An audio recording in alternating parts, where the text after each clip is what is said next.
पंजाब की रहने वाली सिमा एक युवा लड़की थी जिसे घूमने और यादगार पल बनाने का बहुत शौक था। हाल ही में अपनी पढ़ाई पूरी करने के बाद उसने अपने सपनों के शहर मुंबई में करियर बनाने का फैसला किया। हालांकि उसके अधिकांश दोस्त जो पुणे में रहते थे ने उसे पुणे में काम करने की सलाह दी। उनकी सलाह मानते हुए सिमा ने पुणे में नौकरी के लिए आवेदन किया और खुशी की बात यह रही कि उसे एक प्रतिष्ठित कंपनी में नौकरी मिल गई। अपनी नई शुरुआत को लेकर उत्साहित सिमा नौकरी शुरू होने से 2 दिन पहले पुणे आ गई। उसके पास 2 दिन खाली थे, इसलिए उसने शहर घूमने का प्लान बनाया। दोस्तों के साथ पूरा दिन घूमने, हंसी मजाक और मस्ती में बिताने के बाद उन्होंने दिन का अंत एक फिल्म देखकर करने का फैसला किया। नजदीकी थिएटर की खोज करते हुए सिमा को एक थिएटर पसंद आया, लेकिन उसके एक दोस्त जो पुणे में पली बढ़ी थी ने उन्हें उस थिएटर में जाने से मना किया। उसने कहा कि थिएटर भूतिया है और वहां जाने से बचना चाहिए।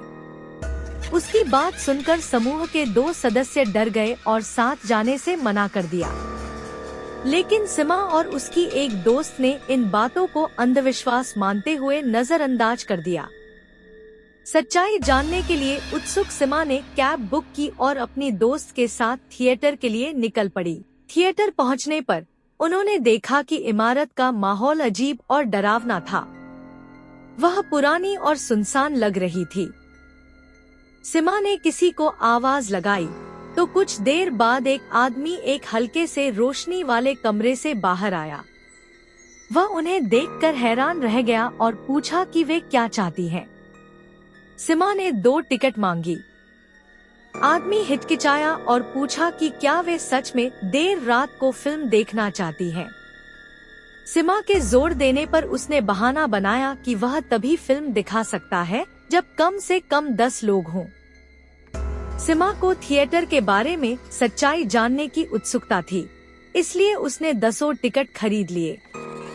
अब उस आदमी के पास उन्हें अंदर भेजने के अलावा कोई विकल्प नहीं था। थिएटर में अंधेरा और एक अजीब सी चुप्पी थी। फिल्म शुरू हुई और पहले तो सब कुछ सामान्य लग रहा था। दोनों दोस्त रोमांटिक फिल्म का आनंद लेने लगे, लेकिन कुछ समय बाद जब फिल्म का एक गंभीर दृश्य चल रहा था तो उन्होंने किसी के हंसने की आवाज सुनी, तेज और विचलित करने वाली। सिमा को गुस्सा आया और उसने पीछे बैठी भीड़ को शांत रहने के लिए बोलने का फैसला किया, लेकिन उसकी दोस्त ने उसे रोक लिया। फिल्म आगे बढ़ी, लेकिन हंसी की आवाजें बंद नहीं हुई।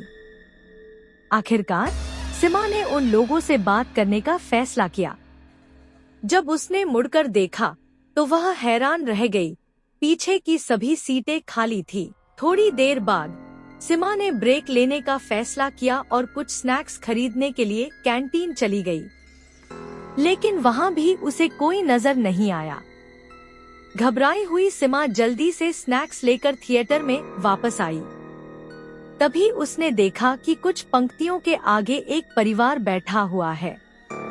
सिमा ने राहत की सांस ली और उनसे बात करने के लिए आगे बढ़ी, लेकिन जैसे ही वह पास पहुंची उसका दिल दहल गया। परिवार के सभी कपड़े खून से सने हुए थे। डरी हुई सिमा ने अपनी दोस्त को बुलाने के लिए मुड़कर देखा, लेकिन जब वह दोबारा परिवार की ओर मुड़ी तो वहां कोई नहीं था। घबराकर सिमा और उसकी दोस्त थिएटर से बाहर भागी। बाहर उन्हें वही आदमी मिला जिसने टिकट बेचे थे और उसके साथ एक चौकीदार खड़ा था। हामफती हुई सिमा ने उन्हें सब कुछ बता दिया। आदमी और चौकीदार ने एक दूसरे को देखा और आखिरकार उन्होंने डरावनी सच्चाई बताई। 2 साल पहले एक परिवार फिल्म देखने आया था। फिल्म के दौरान उनके दुश्मनों ने उन पर चाकुओं से हमला कर दिया। परिवार के सभी सदस्यों ने थिएटर में ही दम तोड़ दिया। तभी से रात के समय थिएटर में अजीब घटनाएं होती हैं। लोगों ने रात में वहां आना बंद कर दिया है क्योंकि वे मारे गए परिवार की बेचैन आत्माओं से डरते हैं। सिमा और उसकी दोस्त यह सब सुनकर डर गईं और थिएटर से भाग निकली। उन्होंने दोबारा वहां कभी न जाने का फैसला किया। सिमा की जिज्ञासा ने उसे अज्ञात का सामना करने के लिए प्रेरित किया था, लेकिन उसने यह सीखा कि कुछ रहस्य हमेशा अनसुलझे ही रहने चाहिए। Thanks for watching. If you enjoyed the video, don't forget to like, share, and subscribe to my channel for more great content. Hit the bell icon to stay notified about my latest uploads. See you in the next video.